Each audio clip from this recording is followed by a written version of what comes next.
Oh ini ngaji kalau di syuting itu ya gini jadi panas.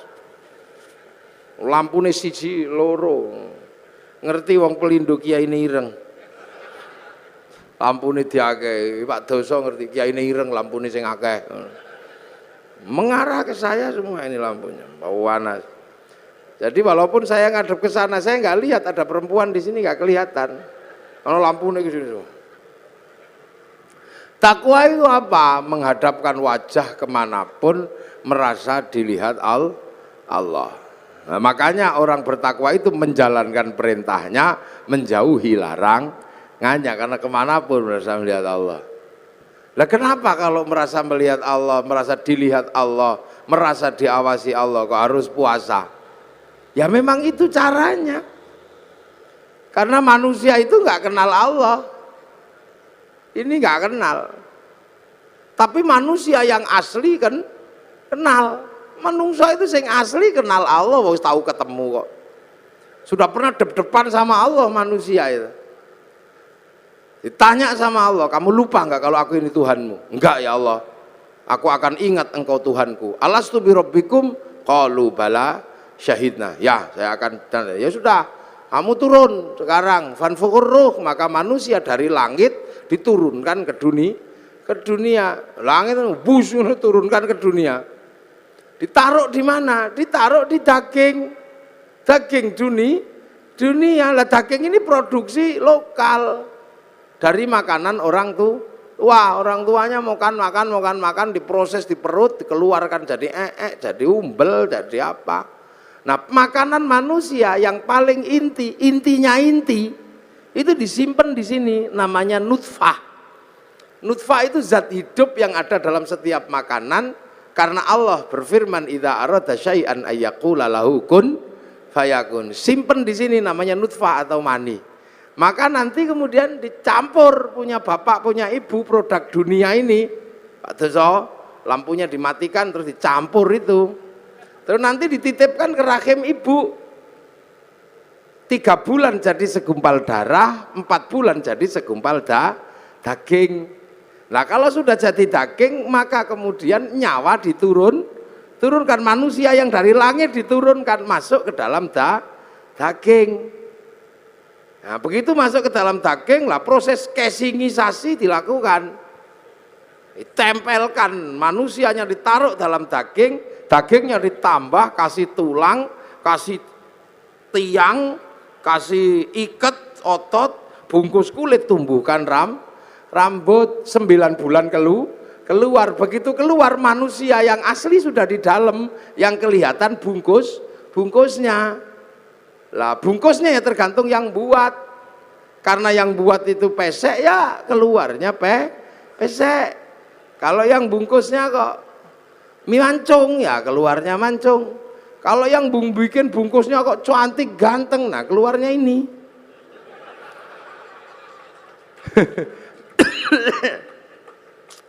Lah ini maka perempuan itu tempat menanam. Itu menumbuhkan. Makanya Islam mengajarkan nisa hukum harsul lakum, perempuanmu untuk menanam. Proses casingisasi di perempuan. Makanya perempuan itu seperti sawah. Ini sawahnya, laki-laki ini yang punya sawah. Nah sawah itu untuk nanam. Makanya kalau pengen tanamannya bagus, sawahnya harus bersih. Jangan kok penuh sampah, jangan penuh kotoran, jangan terlalu banyak rumput liar. Makanya biar sawahnya bersih, laki-laki punya tugas membersihkan sawah, belikan lipstik, belikan gelang, masukin salon. Itu loh bener itu, sampean yang punya sawah ini harus bersih, harus tampil cantik. Biar tumbuhannya bagus, sawah nggak boleh kering, sawah harus selalu basah dan selalu dipupuk. Nah perempuan juga harus selalu senang hatinya. Makanya agar perempuan senang hatinya, dia harus selalu dikasih uang. Loh yang laki-laki dengerin, jangan kok terpura-pura nggak denger. Iya ini yang perempuan ini, karena sawah harus selalu basah dan senang. Sawah itu kalau dikasih tanaman nggak boleh dibakar. Maka begitu juga perempuan kalau ditanami nggak boleh marahi, maka perempuan itu nggak elok kalau dimarahi. Iya, perempuan kalau marah-marah boleh. Boleh, karena perempuan itu kalau marah-marah sebenarnya lagi buang sampah. Bener, perempuan itu buang sampah karena kehidupan perempuan itu lebih susah dari laki-laki. Perempuan itu pusing. Makanya perempuan itu stres. Saya pernah jadi perempuan sehari aja nggak kuat. Iya, saya pernah jadi perempuan sehari nggak kuat. Gara-gara saya ribut sama istri saya. Ribut itu perkaranya apa? Perkaranya anak. Saya pulang ke rumah itu berantakan. Saya ngomel sama istri saya, ya Dede, sing rewang sakmene akeh, sudah banyak yang rewang, santri sakmene. Kok yo masih rusuh kayak gini? Mungkin lagi head kayaknya istri saya. Langsung nyelantap itu, Mas, jangan gitu. Sampai nggak pernah merasakan jadi perempuan. Anakmu ini ayo gitu. Sampai mau kalau jadi perempuan, ya tidak mau, saya coba sehari saja nggak apa-apa. Akhirnya teken kontrak saya menjadi perempuan sehari. Begitu jadi perempuan sehari, jam 2 malam istri saya tak suruh pergi. Tak pergi kamu, sana yang jauh, jangan kelihatan kalau anak bangun. Ini ada uang 10 juta, ajak temanmu sana. Loh iya, wong saya mau jadi perempuan. Saya tak kasih uang 10 juta, suruh pergi sama teman-temannya. Kamu makan harus habis itu. Ajak habisin makan. Tapi nanti kalau saya telepon karena nyerah, kamu harus cepat pulang. Hitam di atas putih ini saya terjadi. Namanya juga saya juga emosi. Akhirnya pergilah dia. Subuh, bangunkan anak, saya contoh istri saya. Saya pidatoni anak saya, enggak bangun. Melungker gini. Biasanya istri saya kalau anak enggak bangun dicubit, ikutlah saya nyubit. Kalau dicubit sama ibunya dia bangun, tak cubit ditendang saya anaknya. Mulai pusing, nggak mau bangun. Wah, akhirnya saking judeknya anak turun dari ranjang ono sing nggawa pempes, lah pusing. Wis setengah stres saya udah jam segitu. Terus dimandikan biasanya kalau istri saya mandikan kan disemproti satu-satu gitu. Tak semproti ngamuk karena nggak panas. Wah, katuan sing siji begitu tak panas sih kepanasan. Beratnya itu. Habis itu makan, setelah makan tak suapi satu-satu, saya nyontoh aja. Biasanya kan anak saya dijejer gitu terus disuapi satu. Saya yang nyuapi disembur. Jarine kegeden. Piringnya diuncal no. Stres dan saya gagal menyekolahkan anak-anak. Sampai jam 7 masih ribut gak mau sekolah. Ndasku mumet. Jam 10 itu rumah itu dicat semua. Pakai lipstik, digambari. Jam 1:30 saya nyerah jadi perempuan. Dek pulang, ampun, menyerah saya. Pulang ternyata istri saya sudah di tetangga gitu, langsung pulang. Iya saya ngerti sampean gak akan kuat. Tak cekel tangannya, tak ambung ping pitu itu saya. Semenjak itu saya tahu bener-bener jadi perempuan itu beratnya luar biasa. Kapok saya. Wis gak kemana-mana, aku mau dadi wedok, aku mau dadi lanang iso dolan. Iya jadi berat. Makanya saya anggap perempuan itu kalau ngomel buang sampah. Dan laki-laki itu tempat sampah. Makanya kalau perempuan kita lagi buang sampah, tempat sampahnya jangan ditutup. Nanti dibuang ke tetangga sampahnya. Weanan sama tonggo, pusing kita. Karena laki-laki itu sama anak dan istri lebih memilih istri. Loh iya, suami itu lebih sayang istri daripada sayang anak. Mulutnya aja yang sering mengatakan saya lebih mencintai anak dari kamu. Enggak, kata siapa. Laki-laki manapun pasti lebih mencintai istrinya. Buktinya ada. Pulang kerja, anak di pangku tetangga, enggak apa-apa. Terima kasih.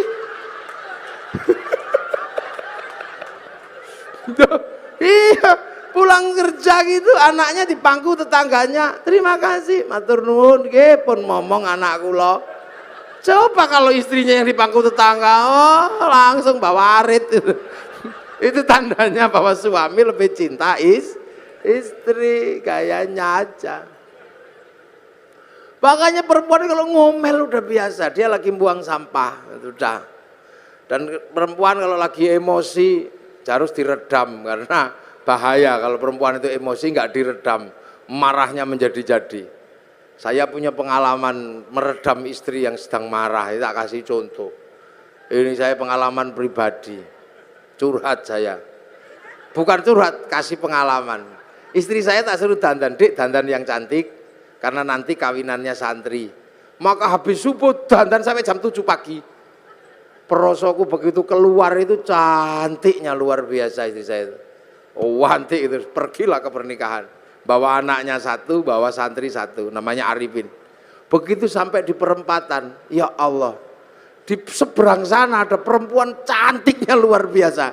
Di dalam mobil, rambutnya merah, kacamatanya neng bun-bunan gini. Lelaki-laki lihat gitu yang merucut. Ya Allah Pin, Ayunita itu. Lah begitu saya bilang itu lupa kalau bawa istri. Saya dicubit dari belakang itu sakitnya luar biasa.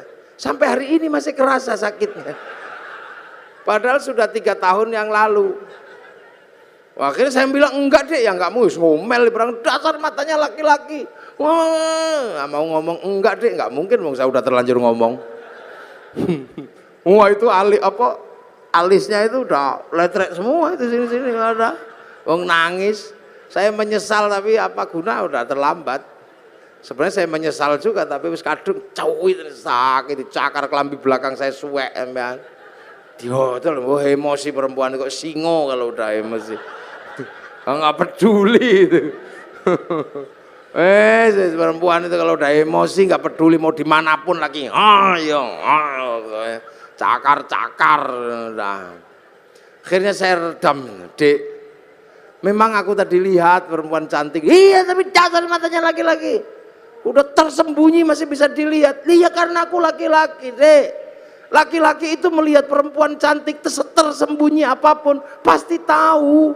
Karena aku laki-laki.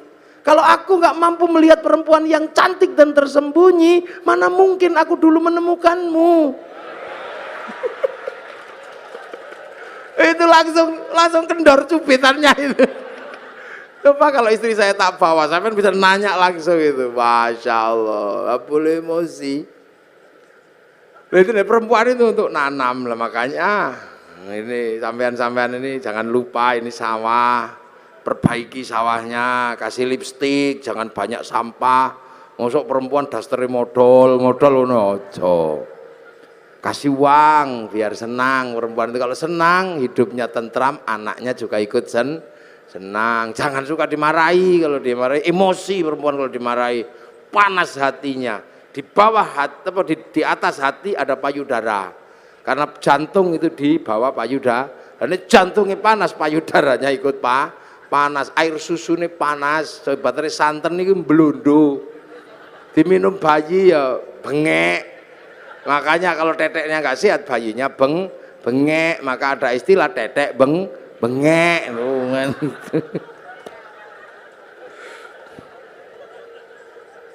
Loh itulah perempuan untuk nanam, untuk membuat proses casingnya manusia. Casing ini dunia, makanya manusia ini casingnya aja ini, tergantung yang nyita aja, ini dunia ini casingnya. Tangan ini dunia, maka dia senengnya dunia. Mata ini dunia, wong dari produk dunia kok. Makanya tangan laki-laki dimanapun kalau lihat bokong pasti pengen demek. Ini dunia, ndak usah tangan Pak Direktur, tangan Pak Komisaris, sama aja, wong tangan saya juga sama. Ini dunia, ndak usah heran. Tangan ibu-ibu dunia, maka pengen dikasih gelang. Sama aja, yang bedakan remnya tok. Insya Allah kayak kiai ini remnya cakram. Jadi pas direm set itu depan belakang berhenti. Nah rem pelindo ini kan nggak cakram, antromol tadi gitu.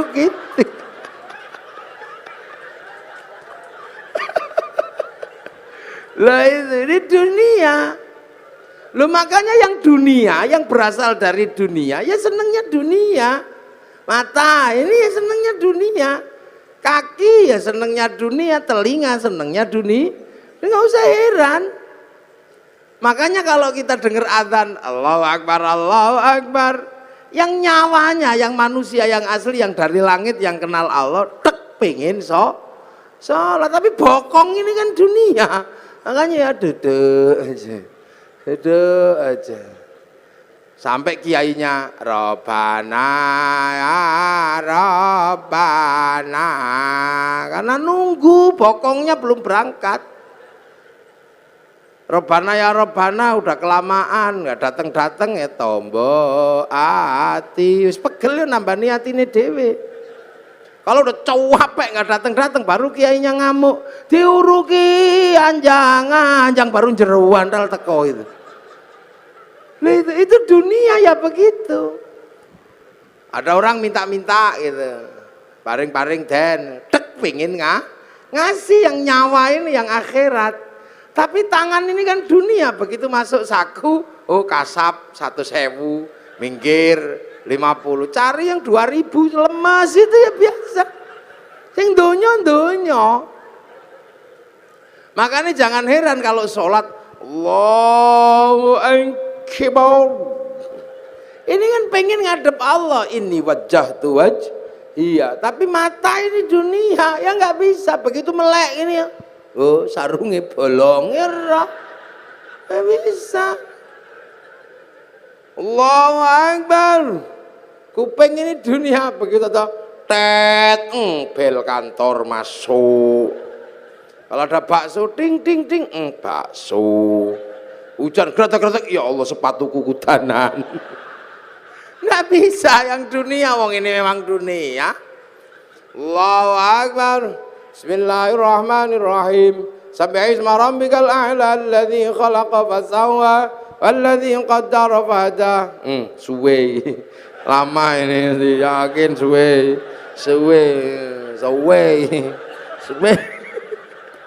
Lain dunia. Lah ini dunia, makanya nggak usah heran. Yang dunia senengannya dunia. Tetapi kan ini raga punya tugas menghantarkannya nyawa. Sama dengan padi punya tugas mengantarkan beras. Sama dengan debok punya tugas mengantarkan pisang. Lah manusia punya tugas menghantarkan innalillahi wa inna ilaihi raji'un. Makanya nanti tiba-tiba ya sudah, satu saat ini semua akan kembali. Nah yang kembali apa? Ya nyawanya. Yang dari dunia ya dikembalikan lagi ke tanah. Itu balik ke tanah, kubur situ, terus dimakan cacing, bosok, ruwak, bosok. Bosokannya cacing dihisap sama rumput, rumputnya dimakan sama kambing, kambingnya dipotong bikin anak lagi. Lah itu namanya teori rantai makanan. Makanya manusia, padi, pisang sama. Ada waktunya panen. Kalau padi dipanen sama Pak Tani, pisang dipanen Pak Tani, manusia dipanen sama malaikat Israel. Panen aja. Begitu beras diambil, pohon padi ya tidak diurus, dibakar untuk makan sapi. Begitu pisang diambil, pohon pisang ya dibuang ke sungai. Begitu manusia diambil isinya, ya kelontongannya ya dibuang ke kuburan, sama aja. Nah padi walaupun terpisah dari pohonnya, begitu masuk laboratorium tetap ketahuan padi organik atau bukan organik walaupun sudah terpisah. Orang nggak perlu lihat pohon padinya dulu seperti apa, rekam jejaknya ada di beras, rekam jejak pohon pisang ada di dalam pisang, rekam jejak kehidupan manusia ada di dalamnya nyawa. Makanya ya cari rekam jejak yang bagus. Itu tangan ini merekam jejaknya nyawa, mulut muni apa wae rekamannya ada di dalamnya nyawa. Sama kayak syuting itu, ngadep saya dari tadi. Itu tugasnya cuman apa? Nyarikan bekal kartu memori. Setelah ngerekam saya, syutingnya dibanting nggak apa-apa. Yang penting memorinya masih ada, diputer keluar gambarnya, sama aja.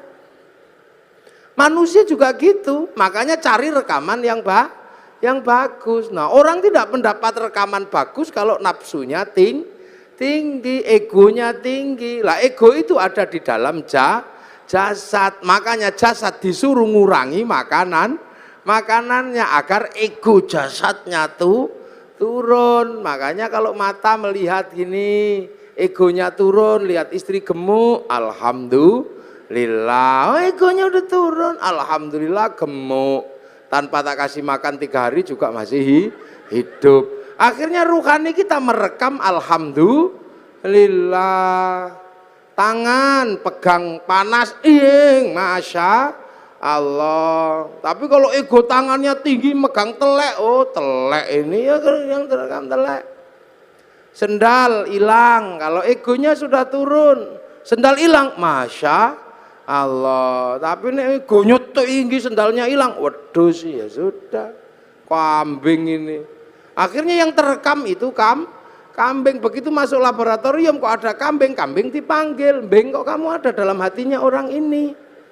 "Iya ya Allah, fitnah itu ya Allah." Fitnah itu, hoax itu dulu. Saya nggak terima karena saya difitnah nyuri sendal. Padahal seumur-umur tidak ada kambing nyuri sendal. Lu itu ada, makanya rekaman ini itu. Pelajaran dasarnya itu sebenarnya. Makanya manusia harus punya rekaman yang baik. Lihat Pak Preskom gini, oh ulang tahun, alhamdulillah beliau belum ada ubannya. Lu kan keluar. Nah kalau yang egonya tinggi, udah setua itu, mesti nggak ada ubannya, pasti semir 1 kilo itu. Akhirnya rekaman isinya semir 1 kilo. Tapi kalau egonya turun, alhamdulillah. Kita ini punya chip namanya nyowo. Sampean jangan lupa, lihat apapun direkam oleh nyowo. Seperti kamera itu, lihat saya, gitu nanti rekamannya ada itu setting. Kalau musim kampanye, ada. Ada.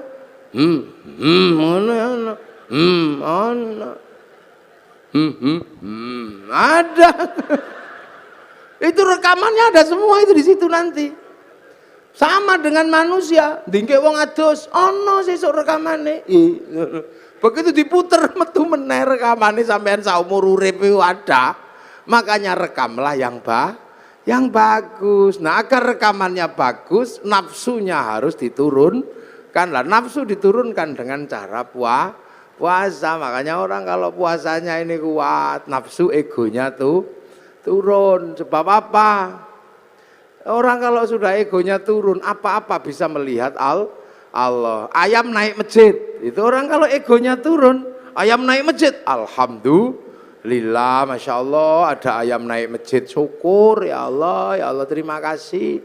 Kenapa? Karena kiai akhirnya bisa mempraktekkan bagaimana membersihkan tele ayam dari atas masjid.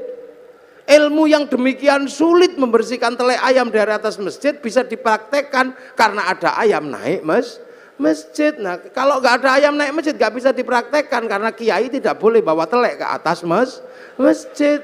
Jadi alhamdulillah ilmu bisa dipraktekkan karena barokah pitik. Makanya hati-hati, nafsu itu mengingkari Allah. Contoh, ini mudik lebaran. Orang Surabaya ini yang paling seneng dulu itu rujak cingur. Akhirnya karena musim lebaran cari rujak cingur kemana-mana nggak ada. Sana nggak ada, ke sana nggak ada. Sampai seminggu kepengen rujak cingur. Bayangkan rujak cingur saja udah ngiler. Akhirnya pas halal bihalal ke tempatnya Pak Dirut, Pak Doso, ada rujak cingur. Seminggu kepengen rujak cingur ada. Ya halal, ya silakan makan tapi hati-hati. Kalau saya nggak berani makan. Karena itu bisa jadi halal buat jasmani tapi haram buat rohani karena nikmatnya mesti luar biasa. Wong kepingin seminggu. Begitu setelah dari Pak Doso seminggu kepingin rujak cingur dapat, tiba-tiba besoknya ke tempatnya Pak Pres, Pak komut. Nah, istilah yang susah buat kiai itu komut itu komisaris utama. Nah itu kemana Pak Komisaris itu tiba-tiba ada ini apa rujak cingur yang sama. Tapi karena kemarin sudah dapat, akhirnya monggo. Sampun Pak, sampun. Monggo, sampun. Karena udah nggak kepengin. Tapi karena nggak enak sama Pak Komisaris ya, dimakan. Enak tempatnya Pak Dirut. Padahal begitu zaman muni enak tempatnya Pak Dirut, zaman ribut sama Allah. Wong hari ini dibagi yang ini kok masih nggak terima, membayangkan yang kemarin. La in syakartum la azidannakum wa la in kafartum inna adzabi lasyadid. Nah inilah. Jadi ini makanya orang kalau puasanya kuat-kuat, ini enak, nafsunya turun kemanapun kembali kepada Allah. Nah itu loh, maka la'allakum tattaqun, semoga kita menjadi orang yang bertakwa. Lah makanya nafsu ini kalau udah turun hidup jadi enak, indah. Makanya kita ini kalau orang-orang yang sudah bertakwa enak, lihat apapun kembali kepada Allah. Ini di belakang ada tema keragaman, ya keberagaman apapun juga dari Allah. Makanya orang nafsunya turun ya nggak ribet. Lihat orang Jepang nggak perlu emosi, lihat orang Cina nggak perlu emosi, lihat orang Yahudi nggak perlu emosi.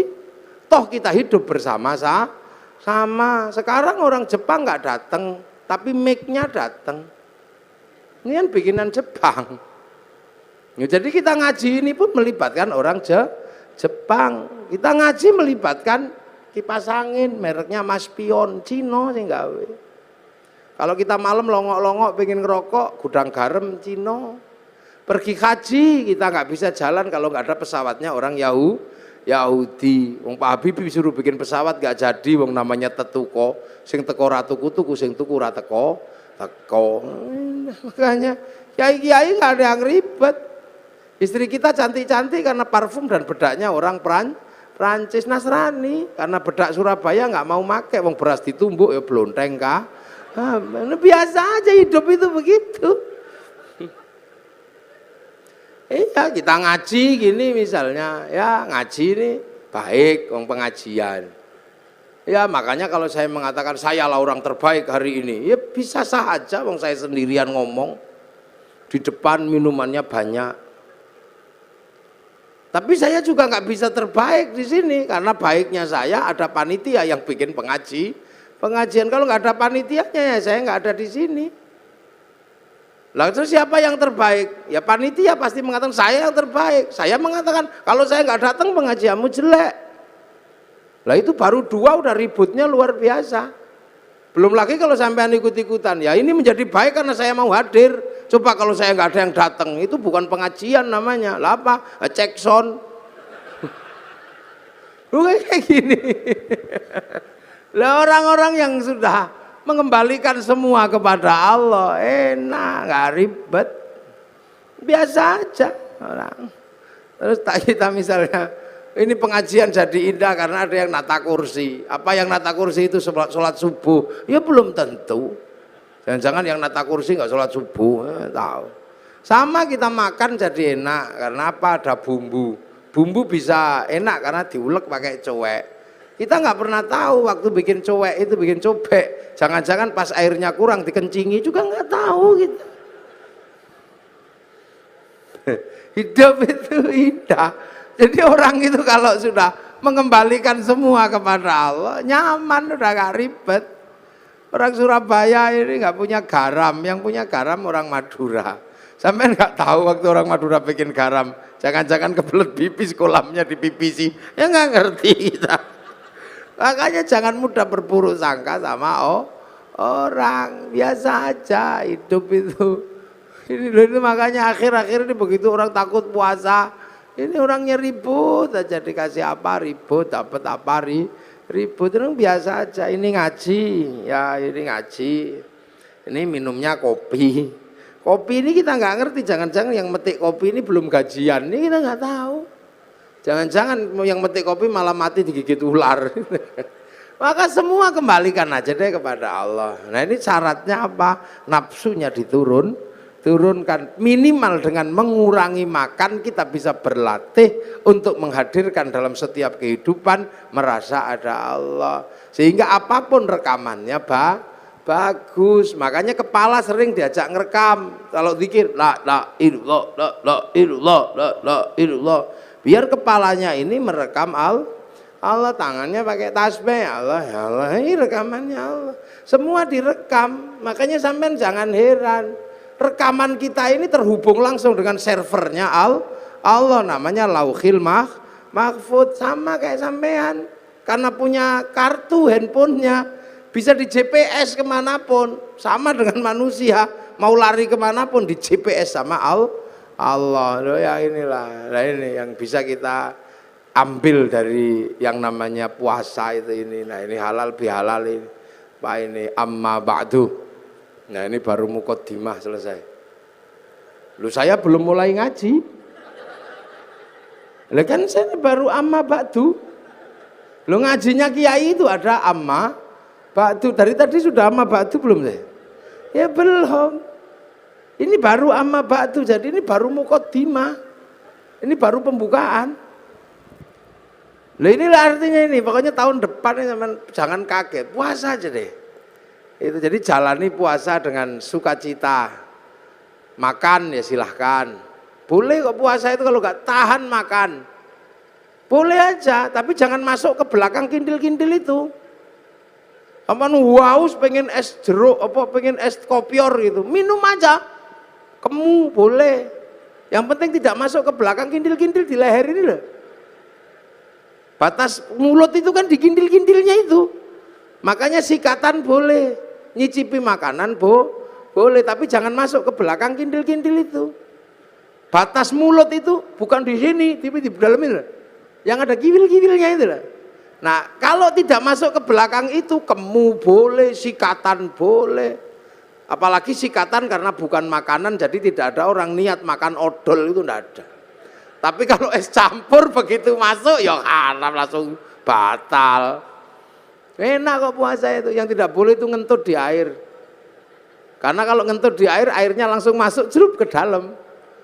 Saya udah membuktikan berkali-kali kalau renang kentut, begitu yang keluar pertama air. Cur gitu. Makanya sampean kalau enggak bisa paling gampang kentut di dalam air, nanti dia berfungsi seperti apa yang biasa dicelup itu apa, dul kolak, sama kayak gitu, nanti terus langsung mulek terus keluar. Nah itu tidak boleh. Makanya puasa itu nggak boleh kentut di air karena airnya masuk, tapi kemu nggak apa-apa, ngemut permen lollipop juga nggak apa-apa. Yang penting tidak masuk ke belakang kindil-kindil itu batasnya di situ. Itu batas minimalis pokoknya. Jadi puasa itu kangen sama istri, wel enggak apa-apa, boleh. Yang penting jangan di situnya aja. Ini yang kadang orang tidak memahami, dipikir ngono ra oleh demok, boleh aja. Keuangan wel gludung. Yang penting jangan itunya aja. Kalau bisa, kalau enggak ya jangan. Lu apa sih itu? Sore-sore masak, ngicipi boleh, yang penting tidak ditelan sampai ke belakang kintil. Itu aja. Nah inilah makanya semoga ini mengingatkan kita semua tentang puasa. Selebihnya nanti ada hal yang lain, kalau masih ada waktu ya kapan lah kita sambung lagi. Ini muqaddimah aja untuk menjelaskan biar kita nggak takut puasa. Karena puasa ini kama kutiba alal ladzina min qablikum. Mudah-mudahan ada manfaatnya. Ihdinas siratal mustaqim. Assalamualaikum warahmatullahi wabarakatuh.